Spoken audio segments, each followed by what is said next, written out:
irmão. Boa noite aos irmãos. Boa noite. A graça e a paz de Jesus a cada um. Amém? Amém. Sou muito feliz de estar aqui com os irmãos. O Baltazar é um amigo que eu já conheci o Baltazar há muito tempo. Ele que não me conhecia, né? Ele não teve o privilégio de me conhecer, né? Mas eu já conheci. O Baltazar é mais conhecido que a nota de R$2 por aí, né? Todo mundo conhece ele. E São Paulino tem um amor especial por ele, né? Por essa coxa da perna direita dele. Quando ele matou aquela bola, e até hoje o Valdir Pérez está procurando, né? Um irmão muito querido, muito sério. Nós amamos muito ele e a sua família. E quando ele nos convidou, a gente se sentiu muito honrado. Muito obrigado, viu, reverendo Sebastião, por abrir o espaço, ceder o púlpito da igreja. Nós sabemos que isso é muito sério, de uma igreja muito séria, uma igreja que tem uma tradição no Brasil de ser uma igreja séria. Nós estamos servindo ao Senhor ali em Jacareí, numa igreja local. Vai fazer 21 anos na mesma igreja. A mesma igreja. Aqui está nossa família. Aqui está a nossa família. Ali do lado esquerdo de vocês é o Felipe. O Felipe tem 17 anos, ele não veio com a gente, que ele está no congresso Vocari, lá em Maringá, tá bom? Foi ele e um grupo da igreja, da idade deles, foram para esse congresso Vocari. Ali sou eu que estou no meio, né? Dá para perceber a bochecha, o excesso de cabelo. Ali está a minha esposa e o Henrique. O Henrique, de 13 anos, ele está aqui com a gente. E nos últimos meses, a nossa sobrinha veio morar com a gente, mas a gente ainda não tem uma foto oficial com ela, junto aí, né? Aí é um mês da família lá na igreja, todas as famílias tiraram foto e tem um imã de geladeira lá para guardar de recordação, tá bom? Tem a Karina. Então nós estamos felizes, estamos ali em Jacareí, Igreja Batista Bíblica em Jacareí. Jacareí está ali no Vale do Paraíba, tá bom? Uma boa cidade ali no Vale do Paraíba, é ali que o Senhor nos levou para servirmos ao Senhor naquele local. Temos um bom convívio com os irmãos das 3 igrejas presbiterianas que tem ali. Nós temos um bom convívio com eles, graças a Deus. Já estive no presbitério lá, participei com o pessoal. O pessoal fala que eu sou o pastor batista mais presbiteriano que tem na cidade, né? E faz sentido, porque esse ano nós estamos instituindo na nossa igreja um presbitério, né? Nós somos a primeira igreja, nós estamos caminhando para isso. Isso já era um sonho antigo, mas não se faz isso da noite para o dia numa outra estrutura. Então, nós estamos começando esse processo lá. Então, o pessoal costuma brincar comigo e falar que eu sou o pastor batista mais presbiteriano que tem na cidade, né? Louvado seja Deus por estar me comparando com uma coisa boa, né? Isso é bom. Então, está aí a nossa família. Ore por nós, por favor, ore por nós. Quero pedir tomar liberdade aqui. Pedir para o Baltazar, pedir licença para o reverendo também. Eu queria presentear os 2 casais que fizeram aniversário de casamento. Quem são? Eu sei que um está aqui. Vem cá, varão valoroso. Vem cá, irmã também. A irmã que é importante nesse negócio. O irmão é só apetrecho. É verdade? Quantos anos de casamento, meu irmão?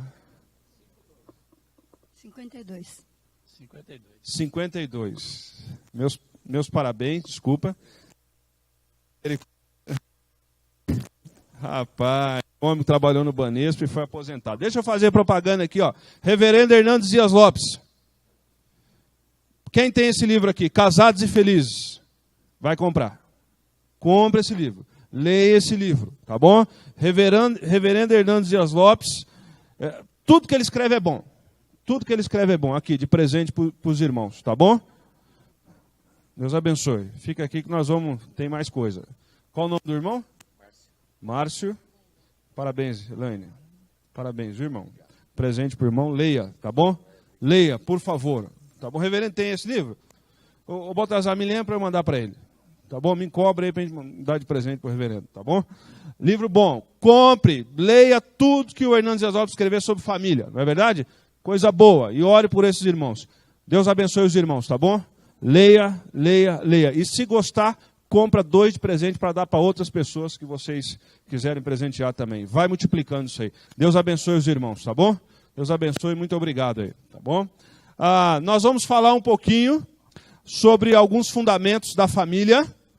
Ora eu chamo fundamento, ora eu chamo DNA. O slide ficou como DNA, mas nós podemos falar fundamentos. E eu queria dizer para os irmãos antes de nós orarmos, que tudo que eu vou falar você já ouviu. Você já ouviu, porque quem está numa igreja séria, com um pastor sério, já ouviu o que eu vou falar, tá bom? Aí você vai falar assim, mas se eu já ouvi o que o pastor vai falar, então eu vou embora. Não, engraçadinho, pode ficar aí. Você vai ouvir mais uma vez, tá bom? E se você ler a Bíblia, você vai perceber que a Bíblia ensina a mesma coisa diversas vezes. A Bíblia tem ensinamentos que são cíclicos.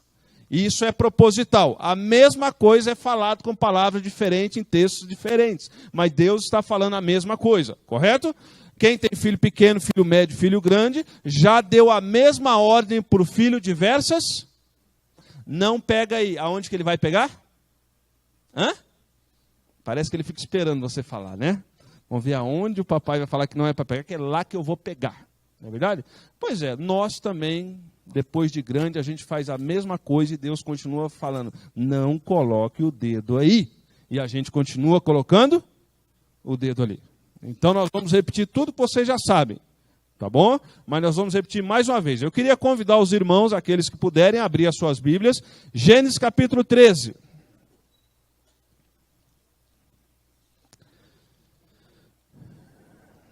Gênesis capítulo 13, nós vamos usar esse texto aí como uma plataforma para a gente conversar um pouquinho mais sobre o nosso assunto. E antes de ler o texto, nós vamos orar.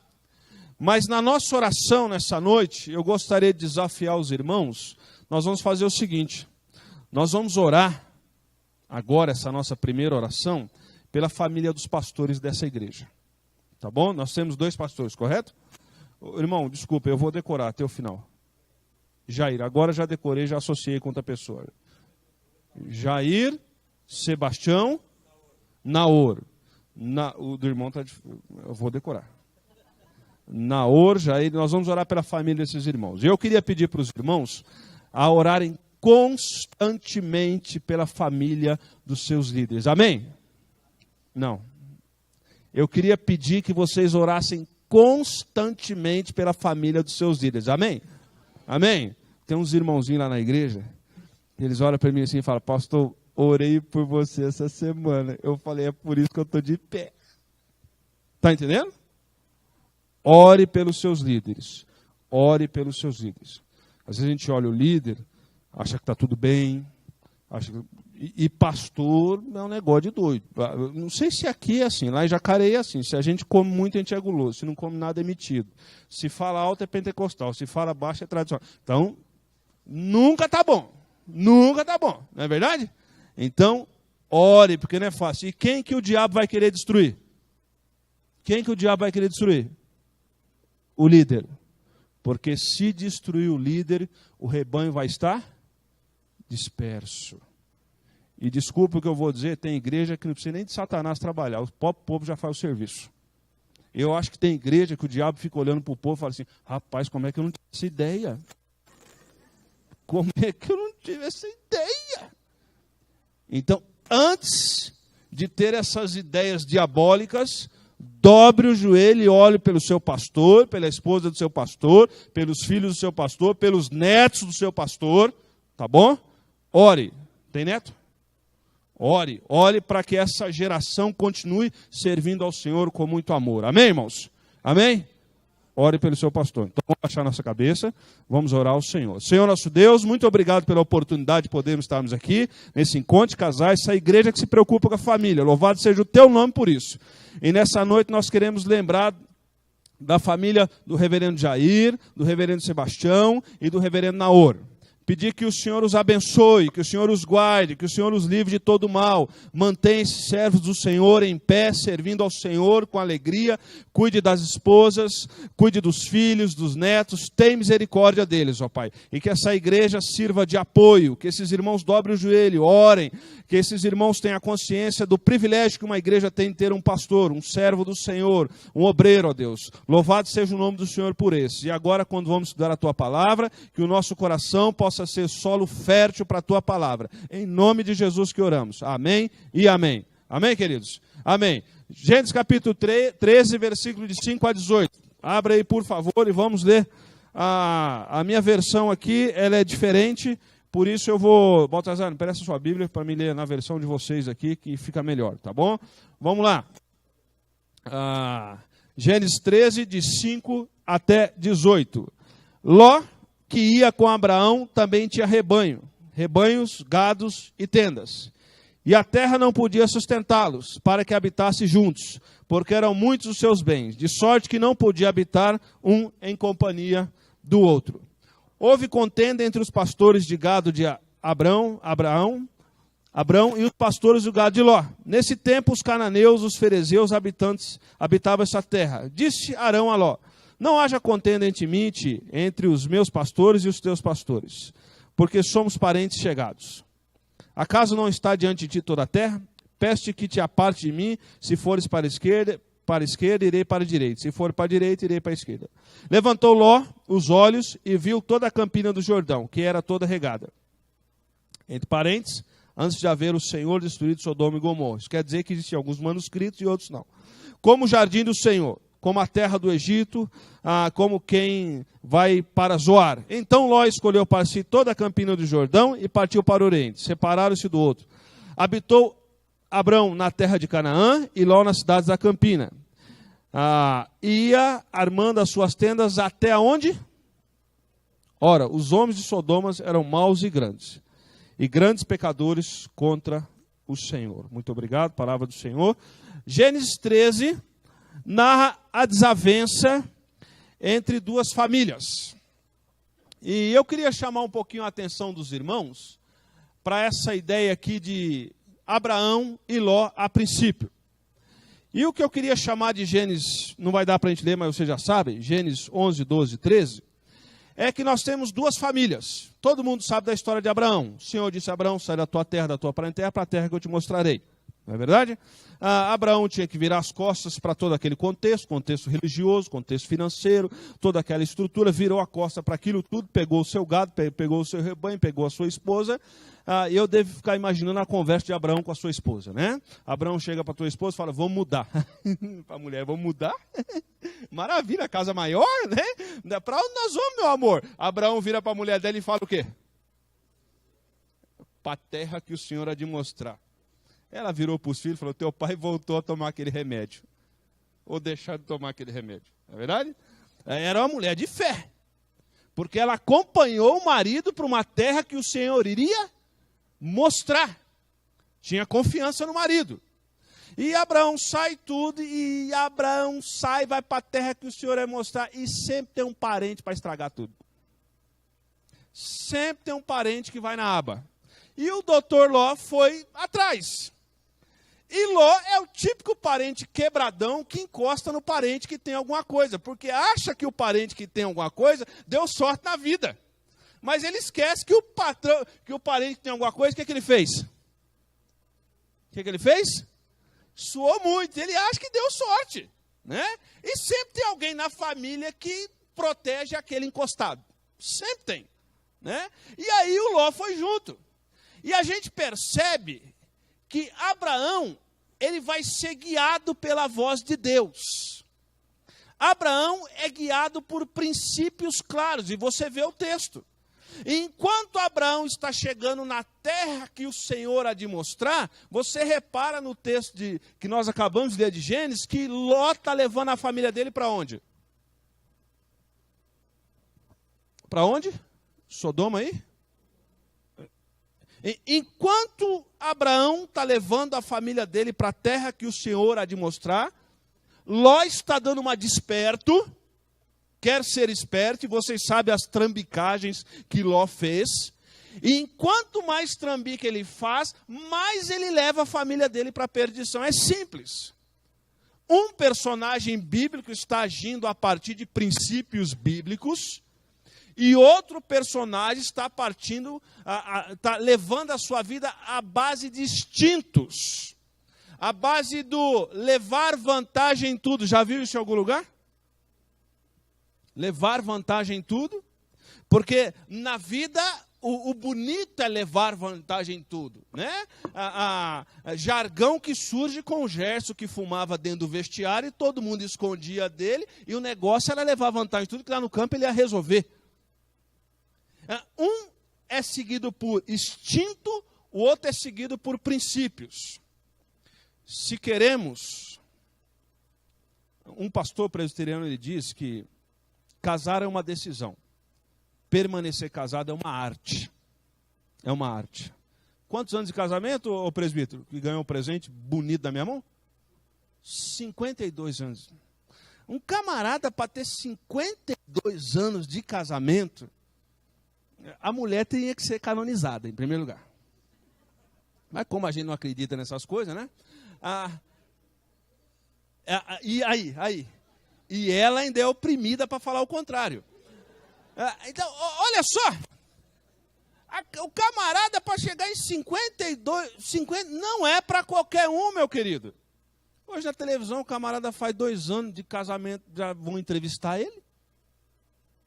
Já vão entrevistar ele? Precisa, para chegar e se precisa levar uma vida a partir de princípios bíblicos e não instintos. Instintos. E nós vivemos uma geração que vive a vida a partir de instintos. Vamos fazer o que dá certo e não o que é certo. Vamos fazer aquilo que nos faz feliz e não aquilo que é certo. Constantemente, eu acho que é só lá em Jacareí que acontece isso, constantemente pessoas entram lá no escritório do pastor e dizendo, eu vou me divorciar, pastor. Vai? É mesmo? Mas por que você vai se divorciar? Porque eu tenho o direito de ser feliz. Então eu também vou deixar de ser seu irmão, porque eu também quero ser feliz. A partir de instintos e não princípios bíblicos. Esse texto vai mostrar isso. E aqui tem uma tirazinha uma tira de jornal que mostra um pouquinho. Obrigado, meu irmão. Mostra um pouquinho desses instintos, né? 2 meninos conversando e um fala para mim. Minha mãe, o namorado novo dela, e eu visitamos o padrasto do meu irmão, a segunda mulher deles e os 3 filhos adotivos dos 2, antes de ir para a casa da minha meia-irmã e da minha mãe. Queridos, é difícil até entender essa tira, não é? Mas isso não é um pouquinho da nossa realidade? Isso é um pouquinho da nossa realidade. Isso é um pouquinho da nossa realidade. Então, nós precisamos basear, em primeiro lugar, aquilo que nós estamos fazendo, não a partir da história de Ló, mas a partir da história de quem? A partir da história de quem? 2 personagens, contraste que o escritor vai colocar no início do livro de Gênesis. Um vive por instinto, e quem vive por instinto leva a família para Sodoma. Aquele que vive por princípios bíblicos vai levar para a terra que o Senhor há de mostrar. E como é que funciona isso? Nós temos a nossa realidade. Nós temos uma realidade. Abraão tinha uma realidade. Ló tinha uma realidade. E como é que ele age em função dessa realidade? Através de princípios que são valores que eles têm. Há princípios que são valores. Por exemplo, eu não sei quantos de vocês assistiram domingo passado um stand-up que teve em Brasília. Uma sessão comédia que teve em Brasília. Né? E faz-me rir, não é verdade? Ou como dizia o Magno Malta, o senador Magno Malta, me acorde, mamãe. Não é verdade? E toda aquela cena, há muito tempo não passa os Trapalhões domingo à noite, não é verdade? E passou os Trapalhões, o show dos Trapalhões. E aí você via os caras falando. O pessoal tudo de Marte, né? Tudo ET, falando. E eles falam a partir dos princípios que eles têm, eles vão reagir àquela realidade. Estou nem aí para o país, o importante é eu ter os meus 10 minutos de fama aqui. Então, aqueles 10 segundos de fama. Então, aqueles 10 segundos de fama, eles expõem os seus valores. Então, nós temos uma realidade. Como é que a gente expõe os nossos valores diante da realidade? Se a gente vive por princípios, numa igreja séria como vocês têm, nós temos alguns valores lá dentro do coração. Porque talvez a sua criação não foi uma criação adequada. Talvez a sua história de vida foi uma história difícil. Talvez outros tiveram uma criação adequada. E aí a gente não aprendeu valores dentro de casa, a gente aprendeu na igreja. Grande parte das pessoas que estão aqui nessa noite aprenderam 2 valores fantásticos com seus pais. Por exemplo, Eu tenho certeza que aqueles dois que vieram aqui na frente aprenderam com seus pais duas coisas. Filho meu tem que ser honesto, tem que ser trabalhador. Correto? Aprendemos desde criança, nossos pais ensinaram para a gente o quê? Temos que ser o quê? Honesto e trabalhador. Filho meu tem que trabalhar, não é verdade? Então isso é um valor que a gente tem. É um valor que a gente tem. Então, a realidade, nós agimos a partir desses valores que nós temos. Se o meu valor for ser feliz e não até que a morte vos separe, então não interessa até que a morte vos separe. O pastor vai falar, vai entrar aqui e vai sair aqui. O irmão vai falar, vai entrar aqui e vai sair aqui. Não interessa. O interesse é ser feliz. E por aí vai afora. Então, a minha, a sua família precisa ser uma família baseada em princípios bíblicos e não em instintos. Claro para todo mundo? Qual é a base que a gente tem, a história que a gente acabou de ler? Abraão e Ló. Enquanto Abraão levava a sua família para a terra que o Senhor há de mostrar, aquele que vivia por instinto levava a sua família para onde? Sodoma. E vocês sabem quais são as consequências disso. E você percebe, por diversas vezes no texto, você pode anotar isso, que o texto diz, e Ló foi com ele. Você não vê Deus falando com Ló, você só vê Ló na aba de outro. O camarada não sabe o que Deus tem para ele, ele acompanha os outros. E esses valores, e Deus determinou valores claros para as nossas vidas. Deixa eu acelerar um pouquinho aqui. Deus determinou valores claros para as nossas vidas, e é isso que eu quero trilhar com vocês. Por exemplo, no relacionamento conjugal.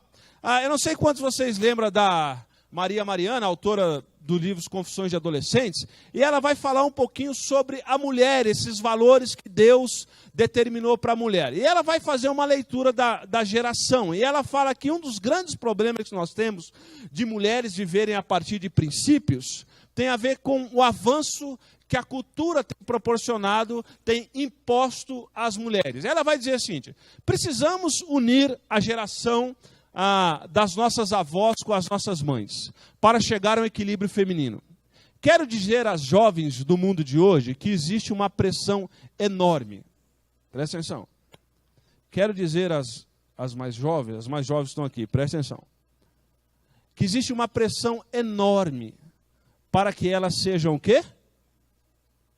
Autossuficientes, profissionalmente, sejam mulher e homem ao mesmo, como se fosse a única forma de realização. Para isso, a única forma de realização, ponto. Quando eu era criança na igreja, eu nasci um domingo, 9h30 da manhã, na hora da escola dominical na Igreja Batista. Quando eu era criança na igreja, a mulher que trabalhava fora era quase um pecado de feitiçaria. Na igreja. A mulher que trabalhava fora, em 1974, o ano que eu nasci, não precisa fazer conta não, daqui a pouco eu falo a idade, era quase disciplinada na igreja. Hoje, a mulher que não trabalha fora, ela é quase disciplinada na igreja. Percebeu os extremos da cultura? Antigamente, era pecado trabalhar fora, abre aspas, pecado. Hoje é pecado não? Pressão para que elas sejam autossuficientes profissionalmente. E sejam mulher e homem ao mesmo tempo, como se fosse a única forma de realização. Um dia desse, uma moça da nossa igreja em pranto no escritório pastoral, dizendo, eu estou me sentindo uma leprosa, porque eu sou formada, ela tem um bom posto, uma boa formação, e ela não trabalhava fora, e as amigas estavam debochando dela. Porque ela optou em ficar em casa tomando conta de 2 crianças pequenas. Essa pressão. Para isso, elas têm que desenvolver o quê? Agressividade, frieza, sentimentos que não têm nada a ver com o que é ser mãe. O valor básico da maternidade é cuidar do outro, doar, servir. Nada a ver com o mundo competitivo. Amanhã à noite eu vou embora. Então eu posso falar. Vocês vão falar, esse pastor é novinho, mas ele é muito antigo. A anatomia masculina é uma anatomia para caça. A anatomia feminina é uma anatomia para cuidar da prole. Isso é científico. Isso não parte nem do texto sagrado. Isso tem apoio no texto sagrado. Mas isso é dado científico. O homem foi feito à caça. A mulher foi feita à prole. Daqui a pouco a gente vai falar um pouquinho mais com isso. Não me apedreje antes de conferir o que eu estou falando com o texto sagrado. Mas tem um pepino para os homens também.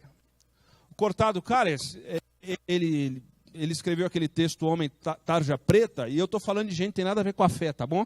Que está citando aquilo que a gente precisa embasar no texto sagrado. Ele diz, a confusão do homem enquanto ser masculino. Ele diz, o homem passou a não saber mais o que é ser homem. Ele escreve um clássico chamado Homem Tarja Preta.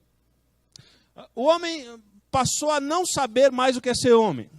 Alguns começaram a encarar o risco mortal na prática de esportes radicais, como tudo que lhes sobra de virilidade. Há outros que encararam a vida sexual como um lugar onde eles deveriam provar a sua masculinidade. O homem perdeu a sua identidade. Ele não sabe o que é, né? Por isso tem alguns movimentos, por exemplo, a Holanda, que é o berço da bestialidade. A Holanda, por exemplo, alguns homens fazendo experimentos em hospitais para ver se o homem consegue engravidar ou amamentar. Já tem experimentos, já tem algumas anomalias, porque já é uma confusão de identidade. Porque eu já não sei o que eu sou, o que é outro. E tem uma geração crescendo na igreja que está ouvindo isso nas universidades, que está sendo influenciada na mídia que está aí, que precisa de respostas. O Conrado, que não tem nada a ver com a fé, a Maria, que não tem nada a ver com a fé, está dizendo, estão confundindo as coisas. Estão confundindo as coisas. E aí nós voltamos para o texto sagrado, a partir daquilo que eles estão falando. Qual a resposta de Deus para isso? Por exemplo, deixa eu dar alguns pontos para os irmãos aqui, que nós entendemos. O relacionamento conjugal foi instituído por Deus com o propósito de garantir que não estejamos... Dá para repetir isso junto? Dá para ler lá, irmãos? Dá para ler? Vamos lá? Vamos falar junto, vamos lá. Irmão, deixa eu ensinar uma coisa para vocês. Quando o pastor fala assim, vamos ler junto, é que o pastor vai tomar água. Aí enquanto vocês lêem, o pastor corre e pega água. Vamos lá? 1, 2, 3, já. Vamos lá?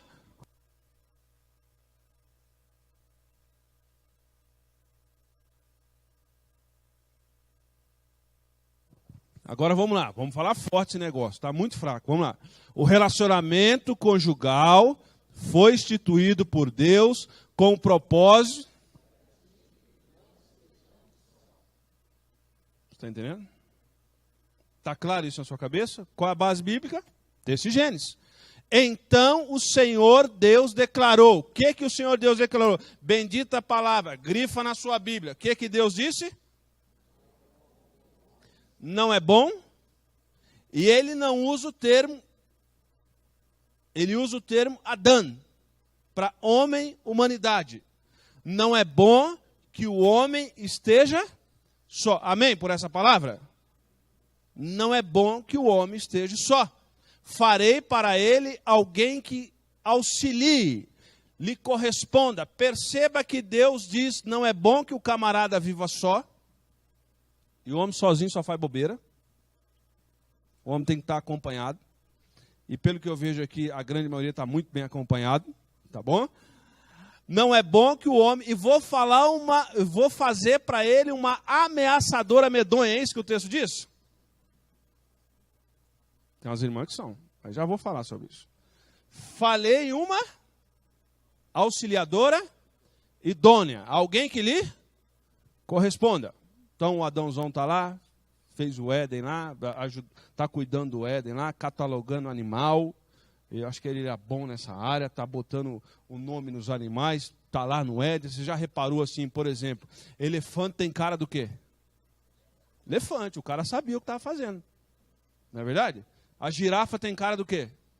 Então o cara sabia o que estava fazendo, não é verdade? Então ele está lá botando nome nos animais, tal, e aí o elefante sai com a elefoa, o leão sai com a leoa, e aí, né, e ele fica... Vou resolver esse problema, Deus. Não é bom que o homem esteja só. Por quê? A iniciativa da primeira união conjugal teve origem no movimento intencional do coração. Isso nasce no coração de quem? Isso nasce no coração de quem? Então o casamento é bom. O casamento é muito bom e a igreja precisa verbalizar isso. O casamento é muito bom. Os adolescentes, os jovens, ou aqueles que viraram o cabo da nau e ainda não casaram, não é verdade? Eles precisam olhar para os mais velhos da igreja que são casados e falar assim, esse negócio de casamento é o quê? Agora, como que uma adolescente da igreja vai querer casar se a irmã está lá no banheiro se maquiando e está reclamando do marido?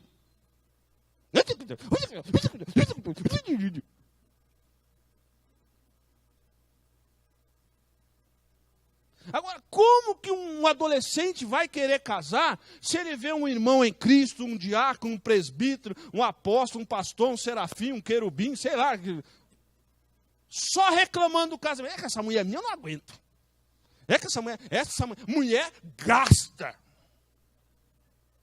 Mulher fala demais. Mulher é só o sangue de Jesus. Mas como é que esses moleques vão querer cumprir esse mandamento intencional do coração de Deus?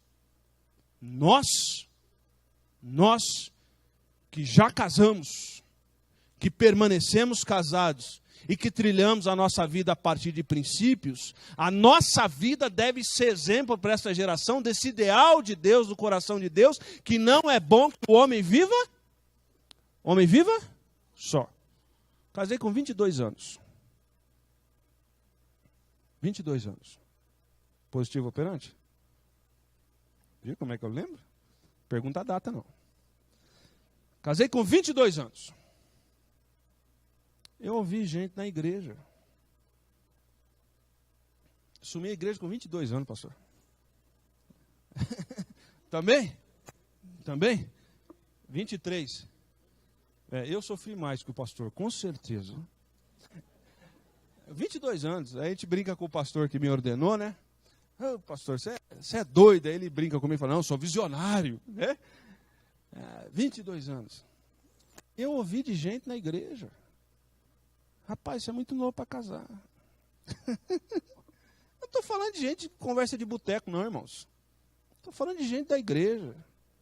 Que deveria falar, louvado seja Deus, porque você está casando. Nós vamos te apoiar, vamos te ajudar. O que você está precisando? Está precisando de alguma coisa? Não, a igreja vai se mobilizar aqui, nós vamos ajudar, porque é isso aí o ideal de Deus. Não é bom que o homem viva? Amém? Amém? Irmã, se ele não falar amém, você... Tá? Então vamos.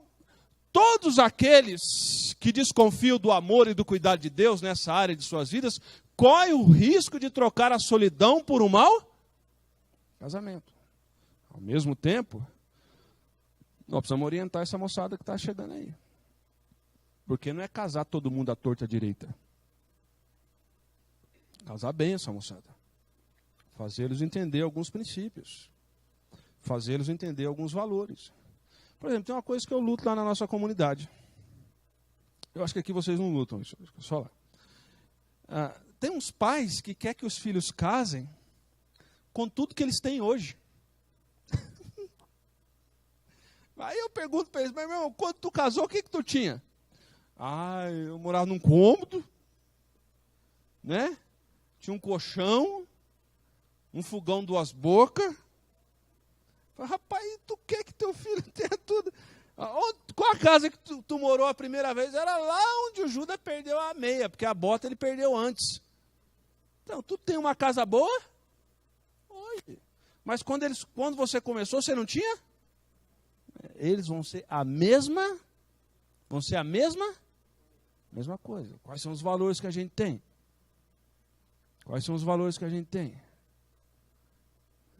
Vamos saber aconselhar essa moçada, mas isso é uma outra história. Aqui tem um gráfico sobre essa história de estar acompanhado e solidão. Por exemplo, deixa eu dar... Isso aqui são sugestões, tá bom? Por exemplo, mulheres se sentem sós. Quando que mulheres que deveriam não se sentir solitárias se sentem sós? Aqui a gente colocou, primeiro, quando deixam de receber elogios por sua... Beleza, então os homens vão repetir isso. Quando que as mulheres se sentem sós? Quando? Homens, se você tem dúvida, não fale. Não fale. O pastor não vai orar, os diáconos não vai dedurar. Vamos lá, 1, 2, 3, vamos lá. Quando que mulher se sente sozinha? 1, 2, 3. Quando a sua mulher deixa de receber elogio da sua boca. Está entendendo, meu querido? Qual foi a última vez que você elogiou a sua mulher? Não quero saber. Isso é briga de vocês. Qual foi a última vez que você elogiou a sua mulher? E mulher gosta de andar bonita. E para a mulher andar bonita, não vai descer um anjo do céu e dar um kit da Mary Kay para ela. Precisa ter o quê? Precisa ter o quê, meu querido? Precisa ter o quê? Precisa ter o quê? Tem uns irmãos aí, Baltazar, que dá R$10 para a mulher no salão de beleza, pai. O que faz com o salão de... Ainda pede para trazer o troco. Meu irmão, olha para mim aqui, ó. Eu vou embora domingo à noite, não tem problema. Toma vergonha na cara, meu irmão. Como é que tu quer apresentar uma mulher gloriosa, sem mácula? Tá? Lembra lá? Como é que Cristo vai apresentar a igreja? Gloriosa, sem mácula e sem... meu querido. Ele pagou o preço por isso. E tu quer que tua mulher fique bonita com R$10? Não é verdade? Não deixe de elogiar a sua esposa. E você, mulher, presta atenção. Quando você receber elogio, quanto tempo faz que você não fala isso? Cala-te. Ai, tá querendo alguma coisa. Irmã, receba. Receba a bênção e pronto. Muito obrigado, meu querido. Aí por dentro você fala, miserável, quando que o Senhor não vai levar isso aí para a glória? Mulheres se sentem sós quando deixam de receber elogios. Claro. Você supera.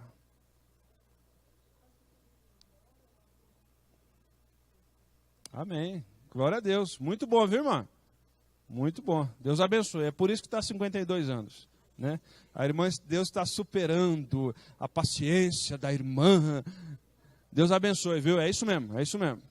E a coisa mais difícil, irmãos, que a gente às vezes percebe na igreja, é ver casais que já têm experiência na vida elogiando um ao outro. Isso é muito importante. Isso é uma escola para neto, isso é uma escola para gente. Quem tem ouvidos para ouvir? Eu falei que o que eu vou falar você já sabe, mas eu vou falar. Tá? Mulheres se sentem sós quando deixam de receber elogios pela sua... Beleza. Mas eu não estou no peso ideal. Mas não está, né? Só na glória agora, irmã. Receba o elogio e pronto. As irmãs que eu não sei, rapaz. Não sei como é que é o negócio. Não é verdade? Depois eu conto a história. Vamos continuar aqui. Mulheres se sentem só. Homens, vamos lá. Homens, segunda lá. Dá para ver a segunda? Dá para enxergar? Eu enxergo muito bem, não. Vamos lá.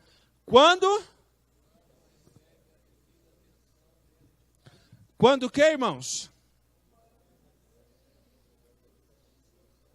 Fala mais alto, miserável. Vamos lá. Quando... É só os homens. Ok. Quando não recebe a devida atenção dentro de casa. Há quanto tempo aquela torneira está pingando? E você fala lá, está amarrado. Você vai ficar. Você pode fazer culto de libertação, você pode fazer culto dos 7 encostos da cobra de Moisés que engoliu do fogo aí. Não vai resolver absolutamente nada. Você já percebeu que ela já parou de pedir para arrumar aquele negócio? Ela já desanimou. Não é apelo, não, irmão. A irmã está vindo para frente para quê? Ah, tá. Olha só. Olha só. Pastor, eu brinco muito. Então, olha só. Quando ela não recebe a devida atenção dentro, o homem gosta do carro. A mulher gosta do quê? Começa com K e termina com Zá. A casa. Da casa. Dê a devida atenção à sua mulher na casa. Ela quer que pinta de vermelho? Pinta. Bota uma estrela. Partido tentador. Ela quer que pinte de roxo? Pinta. Quer que pinte de cor de rosa? Faça o quê? É alguma coisa? Sim. Pinta. Correto? Ela quer que quebra a parede e bota lá. Faça.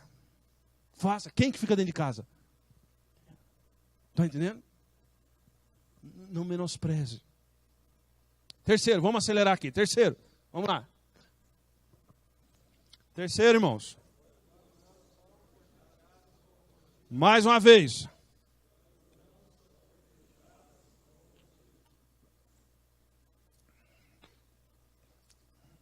Quando não são cortejadas com romantismo. Irmãos, quando a gente vai nos restaurantes, vai em alguns lugares que parece um bando de refugiados do MST. É homem na frente, mulher para trás. Ninguém respeita. Está entendendo? Algumas igrejas têm alguns eventos que botam a mesa, parece um arrebatamento, meus irmãos. Isso parece um arrebatamento. Parece a praga de gafanhoto atacando. Os homens, estou falando os homens. Fui num casamento, Baltazar, na divisa do Espírito Santo com Rio de Janeiro e Minas Gerais. E aí nós fomos num casamento de um pessoal lá que eu fui celebrar o casamento, que a gente conheceu esse pessoal, toda aquela história. Fui lá, e aí nós chegamos num pátio para comer, um pátio grande, muito grande, uma cidade muito pequena, um obreiro fantástico o trabalho que aquele irmão está fazendo lá, homem de Deus. Penso num lugar mais longe, ruim, enfim, o obreiro está lá, fazendo um trabalho excepcional, excepcional. Chegamos lá e fomos comer no casamento, mataram um boi, aquele negócio todo, vamos comer, e todo mundo comendo agachado no chão com a mão. A Jussara olhou para mim, eu olhei para ela, olhei para minha unha. Mas o que me chamou a atenção naquele casamento é que os homens saíram comendo tudo que via na frente e a mulherada com a criança atrás, arrastando. A cidade chama Ibiruçu. Vou falar o nome porque ninguém vai achar lá mesmo. Mas sabe o que me chamou a atenção, Baltazar? Baltazar, que o pastor, o obreiro daquela igreja, ele fez o prato da mulher dele. E trouxe o prato na mão da mulher dele, a mulher dele agachou no chão e eles foram comendo com a mão. A cidade vivia por instinto.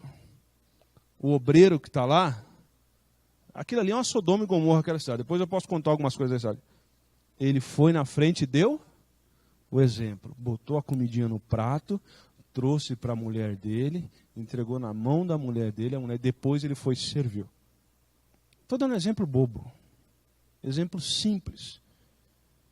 De pequenas coisas que nós, homens,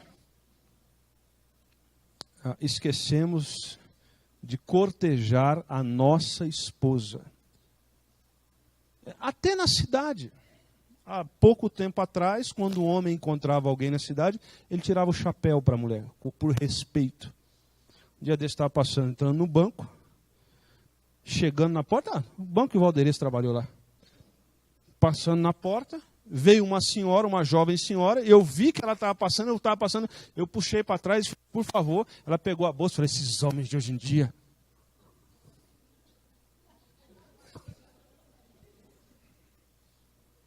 Quase que eu falei, essas mulheres deu dinheiro. Sabe o que isso que me ensinou no momento? Que as mulheres, eu estou generalizando, tá bom? Eu sei que não é todo mundo assim, né? Que algumas mulheres, elas perderam a aptidão de receber cortesia. E alguns homens têm confundido cortesia com cantada. Seja educado com todas as mulheres. Tenha cortesia extrema com a sua esposa. Nada mais, nada menos. O que passar disso procede do maligno. Algumas sugestões dessas três coisas que muitas vezes nós abandonamos, e isso faz com que a mulher sinta-se só, mesmo estando rodeado de pessoas. Faz sentido isso, mulheres? Não é uma lista exaustiva. Não é o absoluto do absoluto, é só uma constatação. Do outro lado, tem dos homens. E eu gostaria que as mulheres citassem quando os homens se sentem só. Primeiro, vamos lá, irmãs, vamos lá. Quando... As irmãs precisam falar mais forte. Porque é muito importante isso que eu vou falar agora. É muito importante. Vamos lá, vamos lá? Quando... Consertou a torneira, o que a irmã faz? Está torta aqui, ó. Tá torta. Ah, assim também? Demorou esse tempo inteiro para fazer? Não é verdade?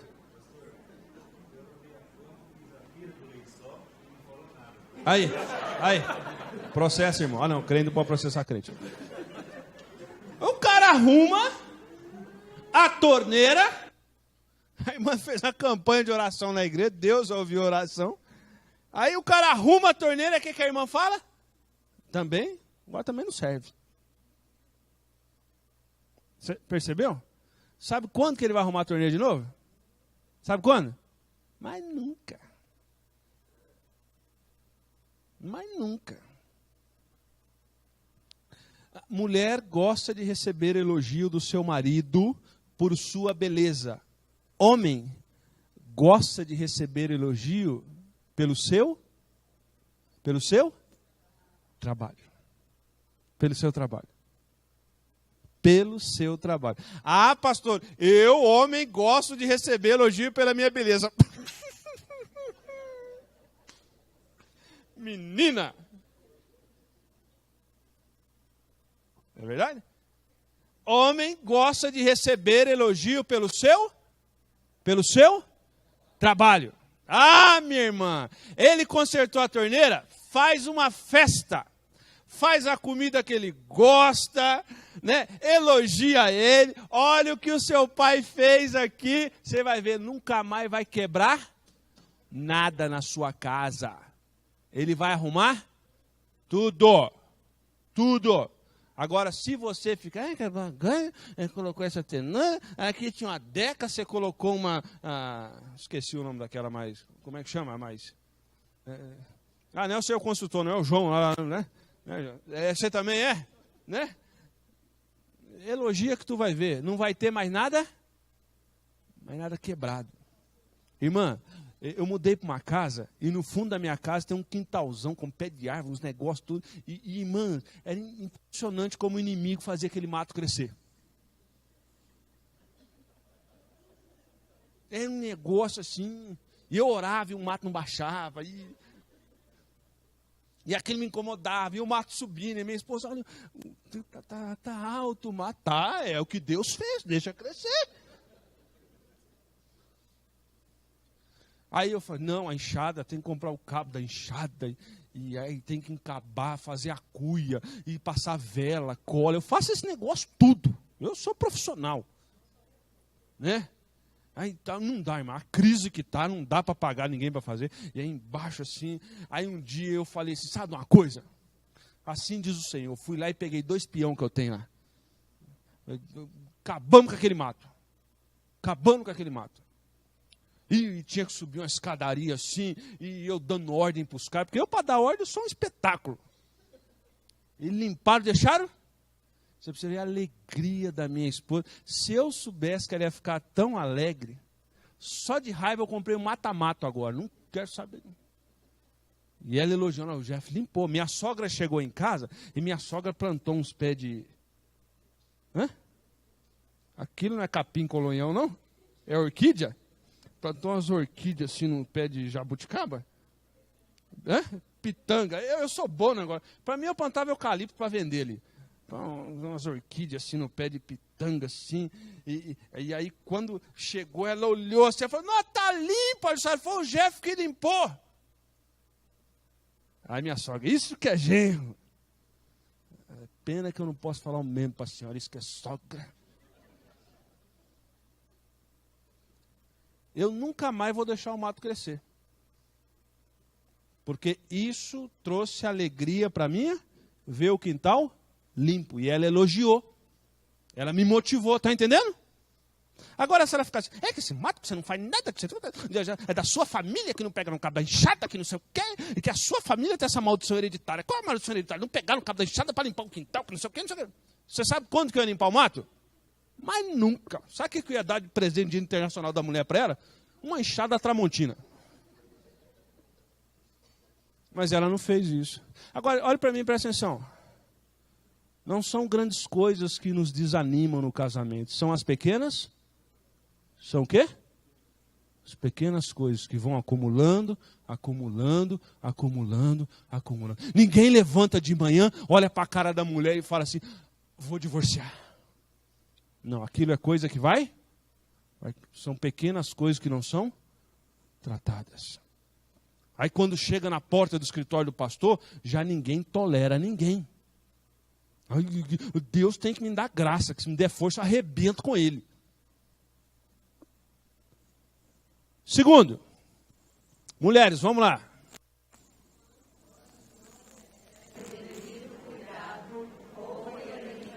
Vamos lá, irmãs, direitos iguais, mais forte, vamos lá. Quando não recebem o devido cuidado, roupa e alimentação. Irmãs, a gente não gosta de admitir isso. Presta atenção no que eu vou dizer. Mas homem não sabe comer nem se vestir. Está entendendo? Não é verdade, irmã? Não é verdade? Não é verdade, irmã? Confusão pular, não é verdade? Não é pura verdade. O homem não sabe. Deixa eu dizer uma coisa para vocês, ó. Eu não tenho vergonha de falar isso. Enquanto de casar, eu tenho que falar. Eu não sei comprar roupa para mim. Eu não sei nem o número da minha camisa.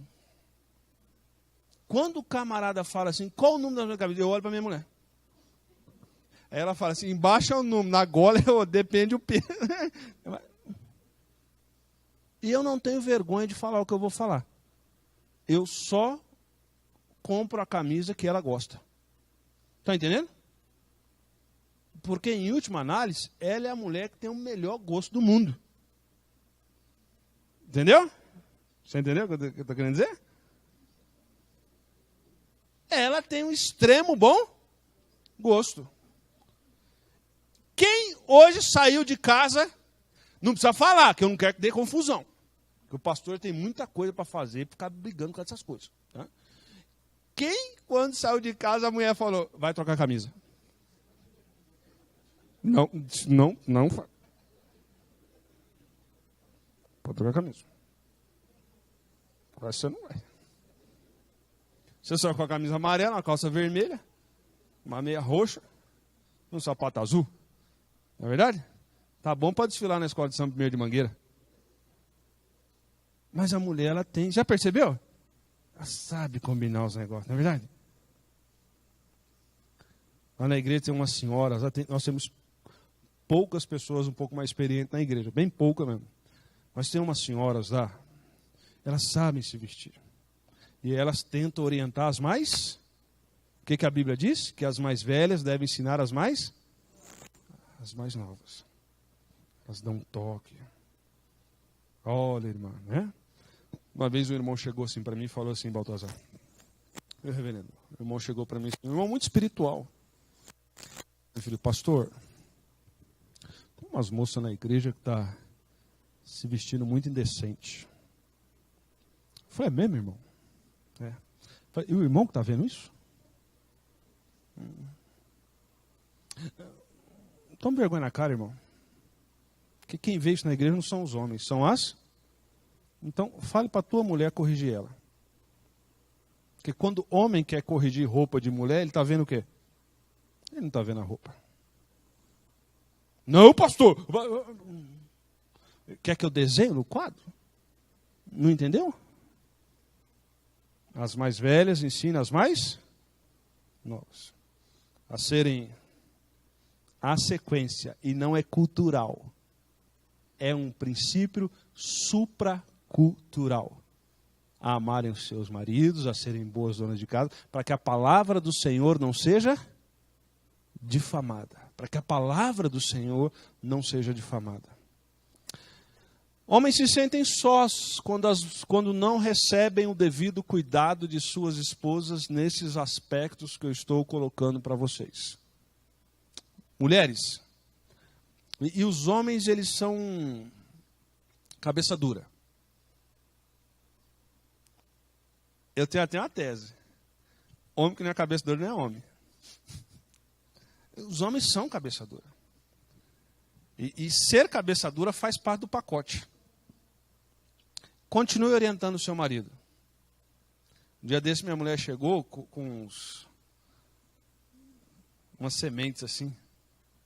Quando eu olhei aquele negócio, eu falei assim, mas eu vou ter que comer alpiste agora? E tem coisa que a gente não muda, né? Por exemplo, eu sou 220. Eu acordo às 6 horas da manhã, 5h30 da manhã, 5 horas da manhã e vou... E só de andar perto de mim, o cara já fica cansado. E ela percebeu que eu não estava me alimentando adequadamente de 3 em 3 horas. Lá em Jacareí tem muita loja de produtos naturais, porque lá em Jacareí é a base no Brasil dos adventistas.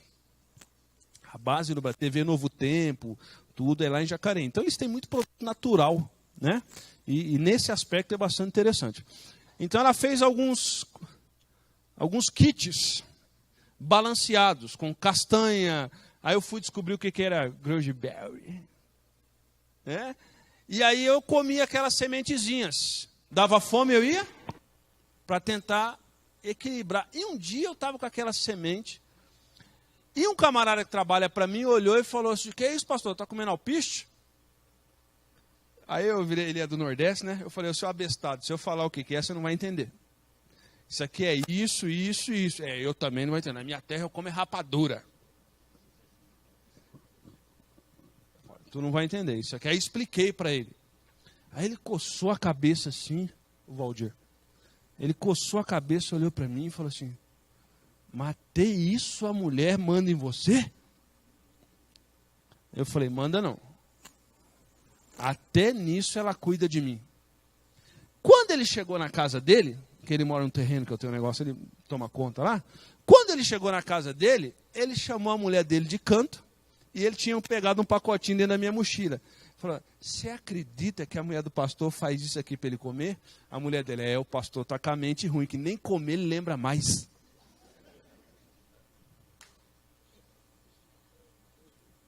Mas agora, a esposa de um funcionário já tem o testemunho que a esposa do pastor se preocupa até com o que ele come. Pegou?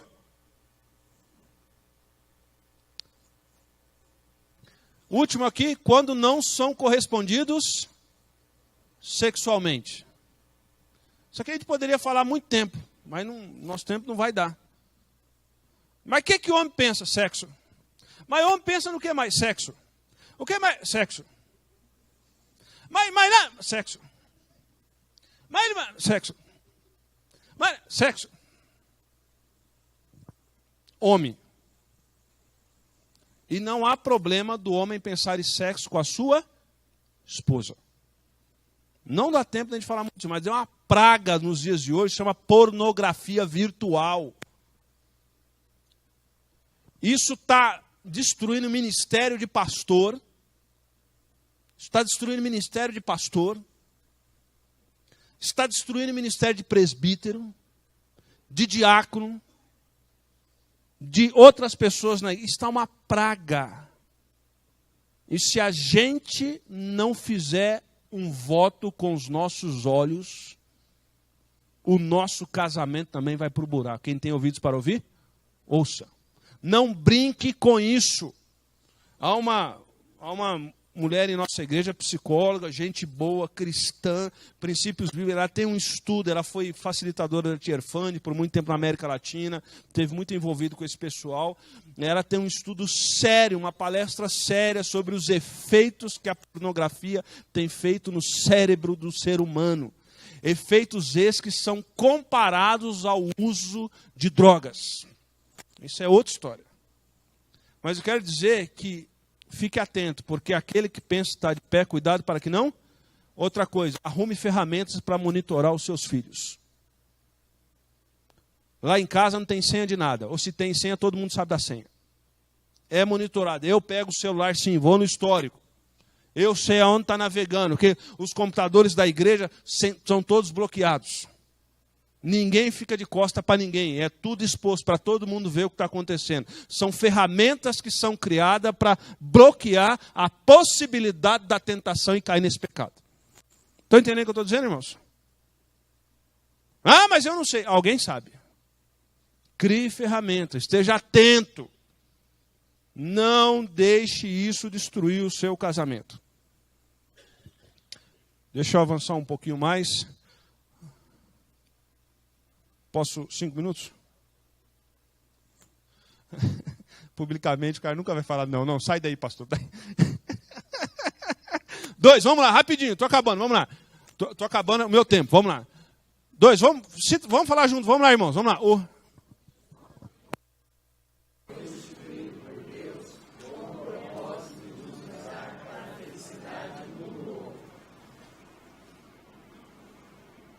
O primeiro propósito foi para que a gente não se sentisse só. Abraão vive por princípio, Ló por instinto. Quem vive por princípio, leva a família para a terra de Canaã. Quem vive por instinto, vai para Sodoma.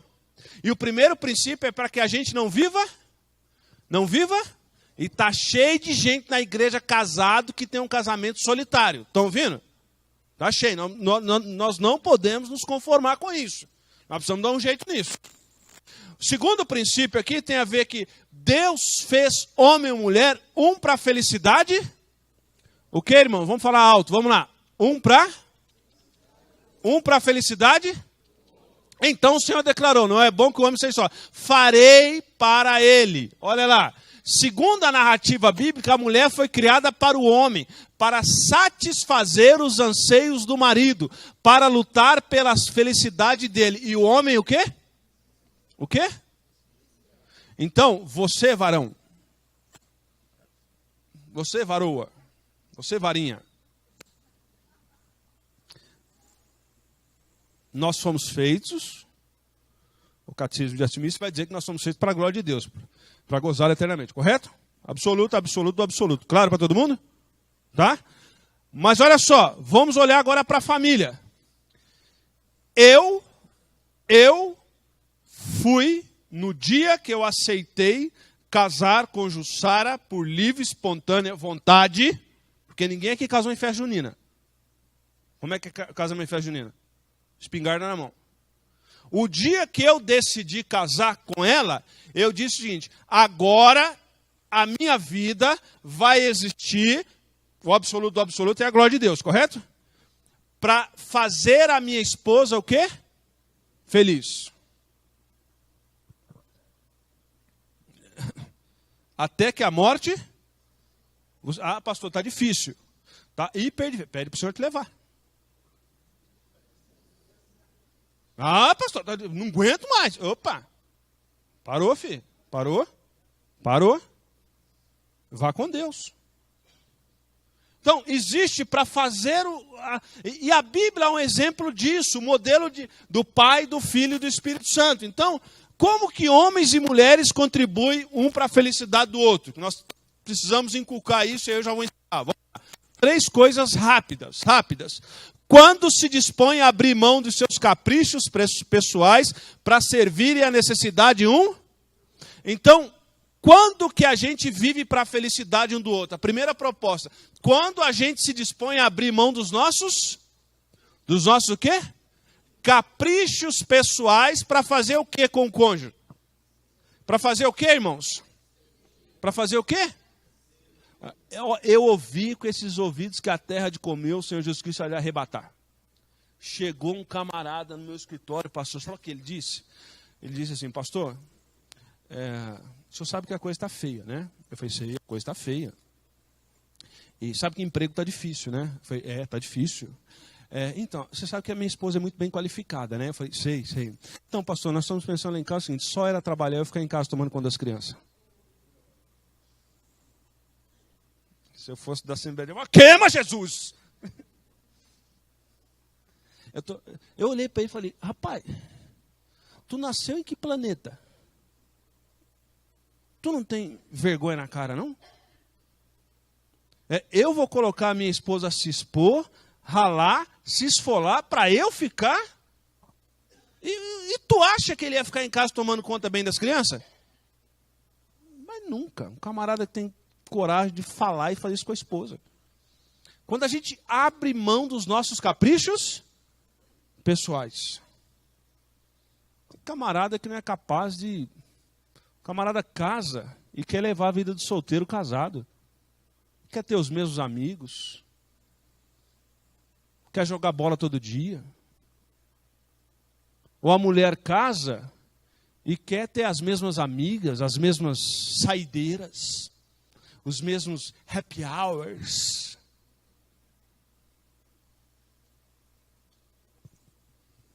Servirem a necessidade uns dos outros. Concordam com isso? Por exemplo, deixa eu dar um exemplo.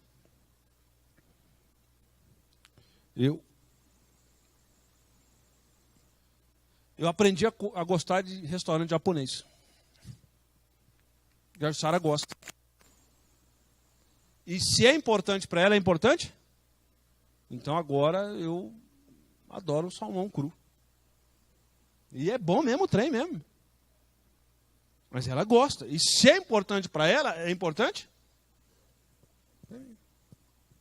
Agora toma cuidado, meu irmão. Que tem muito casamento acabando por capricho pessoal. Se é importante para sua esposa, apoie a sua esposa. Se é importante para o seu marido, apoie o seu marido. Segundo, quando não se dispõe a abrir mão dos seus sonhos pessoal para satisfazer o sonho um do outro. Está andando. É impressionante como a gente abre mão dos nossos sonhos pela vida dos nossos filhos. Impressionante. Impressionante como a gente abre mão de qualquer coisa para ver os nossos filhos felizes. E é impressionante como a gente resiste a abrir mão de alguma coisa para ver o nosso cônjuge mais feliz. Só que deixa eu te dar um dado aqui, ó. Cresceu, vai embora, filho. Cresceu, vai embora. Quem vai ficar com você? Ai, Jesus. Cresceu, vai? E se demorar muito embora, dá uma força. Porque vai trazer problema para você.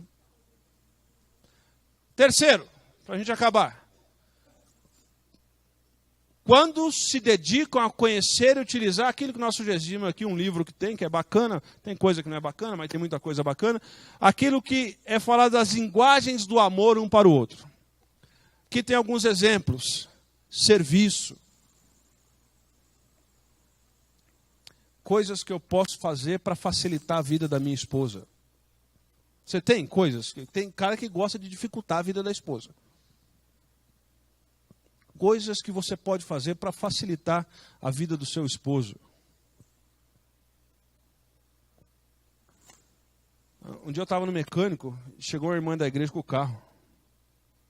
E ela não sabia explicar para o mecânico o que estava acontecendo no carro. Eu falei, cadê o fulano? Falei, hoje ele está de folga, ele está resolvendo uns negócios. Eu peguei no celular e falei, eu tenho intimidade com ele, né? Eu falei, ô seu miserável, por que você manda sua mulher vir no mecânico e você não vem explicar para o mecânico o problema do carro? Não, é que ela ia passar aí na frente. Eu falei, eu dou 15 minutos para você chegar aqui. Só vai ser excluído por pecado de feitiçaria. 20 minutos ele chegou. Chegou, explicou, pronto, precisou expor a mulher. A mulher estava tremendo para falar para o mecânico qual era o problema. Serviço. O que eu posso fazer para facilitar a vida da minha esposa? Toque.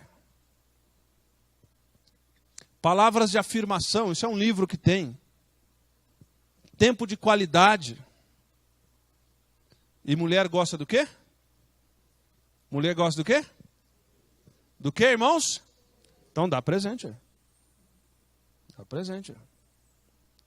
Toda mulher que se preze, ela precisa de uma blusinha e de um sapato. Vamos fazer uma aplicação prática aqui? Vamos fazer uma aplicação prática? Essa semana você vai dar para sua mulher um ou outro. Falei. Gosta? Quando que a gente contribui um para a felicidade do outro? Quando a gente serve às necessidades do nosso cônjuge. Quando a gente serve às necessidades do nosso cônjuge. Quando a gente abre mão dos nossos sonhos para realizar o sonho do nosso cônjuge. Minha esposa abriu mão de muita coisa para a gente ficar 21 anos em Jacareí. E hoje eu olho para trás e eu falo, não foi por amor a mim que ela abriu mão disso. Foi por amor a Deus. Porque quem ama a Deus é capaz de abrir mão de algumas coisas para um projeto maior. Que Deus possa ser louvado e qualquer dia a gente acabe esse negócio aí. Amém? Amém? Que a gente leve a nossa família para Canaã e não para Sodoma. E a gente vai chegar no fim do texto qualquer dia para a glória do Senhor. Que Deus possa abençoá-los grandemente, grandemente. Pega na mão da tua mulher aí. Vamos orar. Se ela não quiser dar a mão, você repreende. Vamos orar. Eu queria que você baixasse a cabeça e orasse. E eu queria que você orasse em silêncio e agradecesse. Você não vai pedir nada, não peça nada. Mas você vai agradecer demais a Deus pela existência da sua esposa e do seu marido. Agradeça a Deus, diga palavras de louvor a Deus pela vida da sua esposa ou do seu marido. Diga isso para Deus, em oração, aí onde você está. Fecha teu olho, abaixa sua cabeça e louve a Deus pela vida da sua esposa ou do seu marido. Louve a Deus porque em momentos difíceis o Senhor os conduziu por princípios e não por instintos. Louve a Deus porque um dia aprova ao Senhor não te deixar só e lhe dar um marido e uma esposa. E que agora eu e você, servindo a Deus, temos um para a felicidade do outro. Servindo a esposa ou servindo o marido. Abrindo mão de coisas por amor a Deus, para ver Deus sendo glorificado numa família fortalecida.